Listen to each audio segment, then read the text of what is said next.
नमस्कार दोस्तों। दोस्तों, इतिहास हमें कुछ सिखाता है और अगर हम इतिहास से नहीं सीखते हैं दोस्तों, तो फिर वो रिजल्ट आता है कि हम बार बार उन्हीं चीजों में उलझे रहते हैं, उन्हीं चीजों से मार खाते रहते हैं जो इतिहास में हुई थी। दोस्तों, आज हम बात करने वाले हैं भारत के इतिहास की ऐसी घटना की, उस दौर की, कि जब भारत के अंदर जो है अंग्रेजों का शासन फैल रहा था। वो कैसे भारत की रियासतों को अपने कब्जे में ले रहे थे। उसके साथ साथ भारत में दूसरे जो देश हैं, फ्रांस और दूसरे यूरोपीय देश, पुर्तगाल, ये सब भी दोस्तों अपनी चहलकदमी कर रहे थे। और इन सब की कोशिश ये थी कि भारत के अंदर अपना वर्चस्व बढ़ाया जाए। वहीं दूसरी तरफ भारत के अंदर जो समीकरण थे, वहां पर कई सारी जो है वो मुस्लिम राजाओं की रियासतें थी। एक तरफ मराठा साम्राज्य था, दूसरी तरफ जो है वो हिंदू राजा थे। तो अंग्रेजों ने दोस्तों किस तरह से भारत को अपना गुलाम बनाया, ये हमें किसी किताब में नहीं पढ़ाया जाता है। हमें पढ़ाया जाता है कि भारत आजाद कैसे हुआ। लेकिन अगर हम ये जान लें कि भारत गुलाम कैसे बना दोस्तों, तो यकीन मानिए भविष्य में कोई भी देश हमें गुलाम बना नहीं पाएगा। आइए दोस्तों, बात करते हैं उस दौर की कि जब भारत के अंदर ब्रिटेन अपने पैर पसार रहा था। तो उस दौर में किस तरह से भारत को किस किस देश से धोखे मिले, उसी का एक उदाहरण दोस्तों देखेंगे टीपू सुल्तान के रूप में।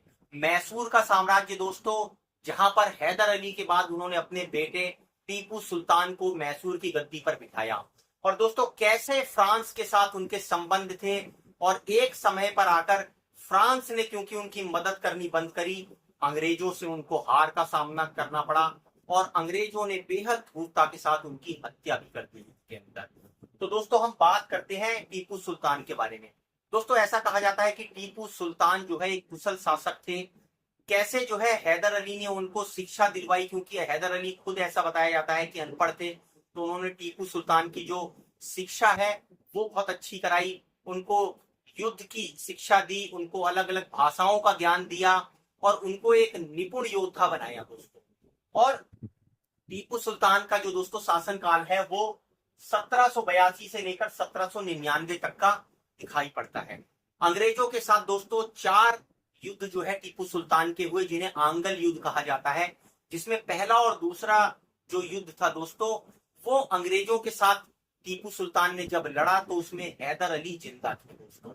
और हैदर अली क्योंकि जिंदा थे, फ्रांस का उनके साथ अच्छा गठजोड़ था। फ्रांस ने जो है अपने हथियार जो है मैसूर राज्य को दे रखे थे। कई सारे सैन्य अधिकारी, फ्रांस के अफसर उनकी सेना के अंदर नियुक्त थे और उनके बीच में घनिष्ठ संबंध हो रखा था दोस्तों। कारण ये था कि फ्रांस की सहायता से वो अंग्रेजों के शासन को कमजोर करना चाहते थे। एक तरफ जहां मैसूर ये समझ चुका था कि अंग्रेजों को अगर खत्म करना है तो उन्हीं के आसपास के उनके जो देश हैं उनसे सहायता लेनी पड़ेगी, उनसे तकनीक हथियार लेने पड़ेंगे, जिससे अंग्रेजों का सामना किया जा सके और खुद को गुलामी से बचाया जा सके। दोस्तों ये वही दौर है कि जब 2 युद्धों में मैसूर जो है वो अंग्रेजों को पछाड़ता है। वहीं जब तीसरा दोस्तों युद्ध होता है, जिसमें जो बहुत महत्वपूर्ण युद्ध है दोस्तों, जिसको थर्ड मैसूर युद्ध भी कहा जाता है, उससे पहले का घटनाक्रम कुछ इस प्रकार से होता है दोस्तों कि 1783 जो है उसमें इंग्लैंड, फ्रांस और स्पेन ये आपस में दोस्तों संधि कर लेते हैं और इस संधि का नाम होता है वर्साई संधि दोस्तों। इसमें ये फैसला किया जाता है कि ये एक दूसरे के साम्राज्यों को, एक दूसरे की सेनाओं से युद्ध नहीं करेंगे, एक दूसरे के साथ सहयोग करेंगे। उसका नतीजा ये होता है दोस्तों कि जो अगला युद्ध होता है मैसूर का, जहां पर टीपू सुल्तान अंग्रेजों की सेना के साथ लोहा लेने के लिए आगे बढ़ते हैं, वहां पर ये कमजोर होते हैं क्योंकि इनको फ्रांसीसी हथियार उतनी मात्रा में नहीं मिल पाते, इनको फ्रांसीसी सेना का सहयोग नहीं मिल पाता दोस्तों। जानकार कारण बताते हैं कि उस समय के आसपास क्योंकि हालात इस तरह थे कि फ्रांसीसी क्रांति भी हो रही थी और फ्रांस के अंदर एक तरह का गृह युद्ध था। तो जो तीसरा मैसूर का युद्ध हुआ उसमें दोस्तों हार का सामना करना पड़ता है टीपू सुल्तान का, क्योंकि अंग्रेजों ने बड़ी ही दोस्तों कूटनीति चलते हुए जो हैदराबाद का निजाम था उसको भी अपने साथ मिलाया। उसके साथ साथ जो मराठे थे जिनका मैसूर के साथ टकराव होता था उनको भी अपने साथ मिलाया। और तीनों ने दोस्तों सम्मिलित होकर मैसूर के ऊपर आक्रमण किया, हमला किया और उसमें मैसूर को हार का सामना करना पड़ा।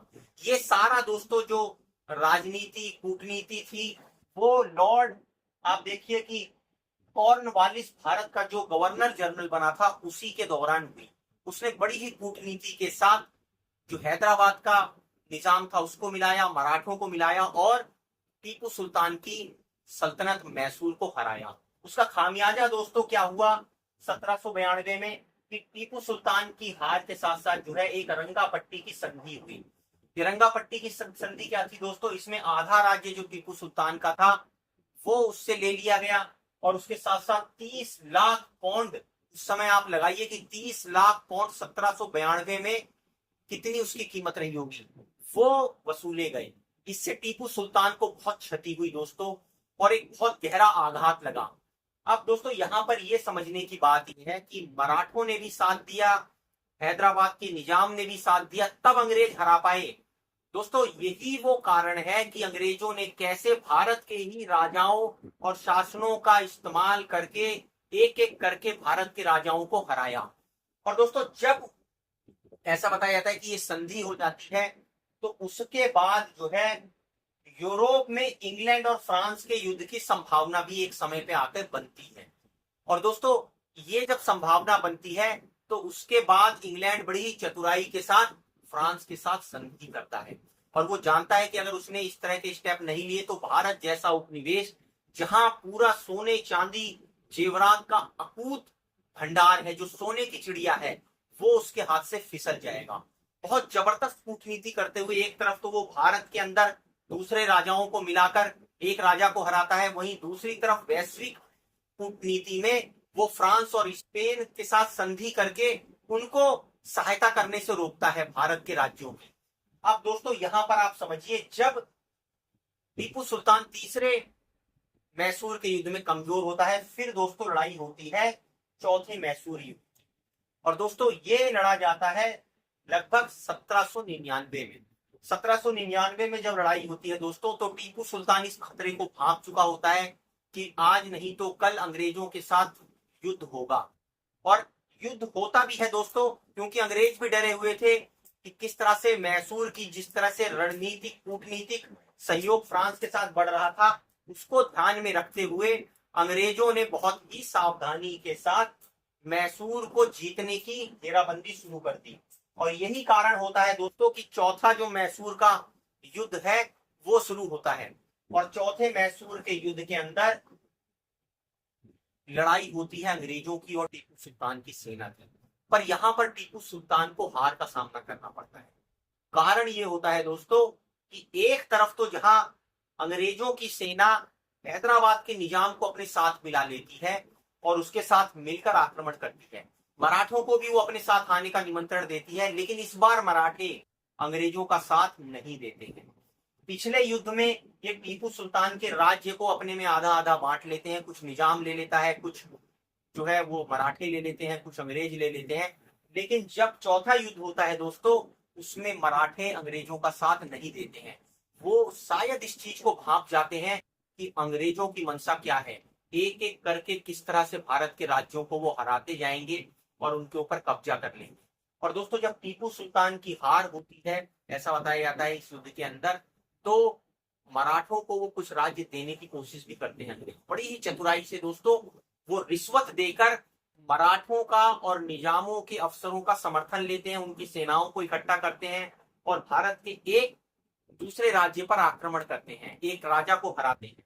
और दोस्तों टीपू सुल्तान की हार होने के बाद जो है वहां पर एक हिंदू राजवंश के नाबालिग लड़के को गद्दी पर बिठा दिया जाता है और ये बोला जाता है कि उसकी रक्षा करने के लिए जो है वो ईस्ट इंडिया कंपनी की फौजें जो है वो तैनात रहेंगी। कहने का मतलब ये एक मुखौटा सरकार बना दी जाती है ताकि वो पूरी तरह से उस राज्य का शोषण कर सकें, आर्थिक सामाजिक और फिजिकल तौर पर भी दोस्तों।